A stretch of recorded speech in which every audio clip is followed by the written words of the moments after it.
I started working in ceramics in about 2003. I was studying drawing and painting at OCAD here in Toronto. And in my third year, I took an intro to ceramics class and I was bitten by the bug, and I continued to work in clay since then.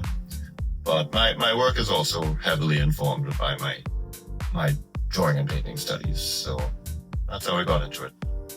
There are many places one can learn pottery, but I think what was special about OCAD for me was the creative energy and the creative vibrancy.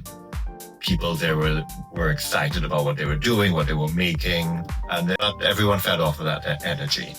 And you're learning the materials, you're learning the techniques, but it's a vigorous training. You're also learning to think critically, and it was maybe the most informative years I've had as an artist.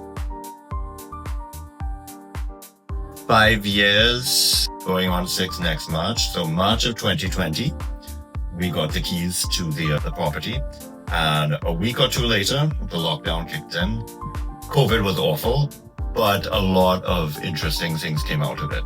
It forced us to be more resourceful. It was a big challenge, but we were born out of COVID. So it's been a fun 5 years. The most enjoyable part for me is bringing something different to a pottery space, trying to expose the communities that were built here to other materials, other genres, other ways of expression. I think if you think of ceramics as not situated in a vacuum, that we are part of a bigger material arts community. If you want to think of ceramics within contemporary arts, ceramics and making situated under other cultural practices, dance, music, poetry, you broaden you broaden your imagination, you broaden your limits, and I find that very exciting. I would say I enjoy making my large mugs the most. They are the biggest canvas to work with, and I feel there's something about interacting and holding it. Your proximity and your use to the cup, and as you enjoy and read into that surface. My forms are generally quite simple. I would say my 3D exploration is restrained. So with a simple form, I can be much busier with my surface. I can be much busier with my decoration. And I bring many of the lessons from painting that I learned to the surfaces of my pots. And I'm playing with graphic. I'm playing with depth of field, surfaces that recede and surfaces that advance, cutting and cropping images and offsetting them. Things that excite me on a 2D level, and applying them to a 3D surface it does something visually very exciting for me. It's also a little dangerous because it is, when you're new to clay, you just think, oh, that works on flat, I'm going to apply it to 3D. Doesn't always. It's a different language. It's a different medium. You have to make sure the 2D and the 3D blend nicely. I'm also things that excite me or that I explore a lot are stenciling and creating images that stand out. So I am using masking tape quite a bit to get very crisp images or to contrast against them. And the image starts and stops in different areas. I have various motifs when I'm drawing. I will say I like pottery, but I love sculpture.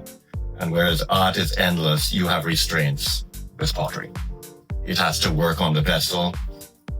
It has to still function with a coffee cup or a soup bowl. And those are restrictions. And that's not necessarily a bad thing. Sometimes when you're given a design brief, here are the only things you're allowed to do. You have to become resourceful. So I think that's what I like about pottery.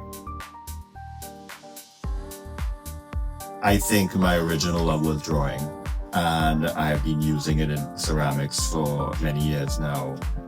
But I think working with Richard, working on animations with him and his team, reinforced that drawing is a force in itself that does not need to be it is a route that you can apply to many other media. So yes, I do a lot of drawing, and the ideas that I work out in my drawings, I'm applying them to different things. But working with Richard certainly pushed me creatively, and it was very different working in a team. You push yourself much harder than when you're trying to work by yourself. Thomas came to me at some point in the spring or summer of 2020, this random stranger who needed some fathers fired for him on short notice. And it turned out to be one of my richest, most beloved friendships. He had the heart of gold. He is extremely smart and talented, but he has amazing instincts as an artist and as a maker. Something I noticed back in 2003 when I switched from painting to clay, that some of my best friends are painters, but when I moved from painting to clay, there was a kind of love and exchange of ideas that the painting community does not have. It's more competitive. It's a little bit more race to the top, get your paintings exhibited. Ceramicists, for the most part, are much more chilled and much more interested in helping you, and they want to see you do well. And so back to what you asked earlier about what I'm looking forward to is continuing to work with these amazing humans. I think for the most part, as human beings, we have good ideas, we have good instincts about things, and then we doubt it and we don't pursue it. I think the key to making good art is making a lot of bad art. And I'm always very jealous of people who are fearless about making. They don't care. They just do. So I tell myself that all the time. Just relax, don't overthink it, do it. And I try to tell that to my students as well. Life is short, and just go for it.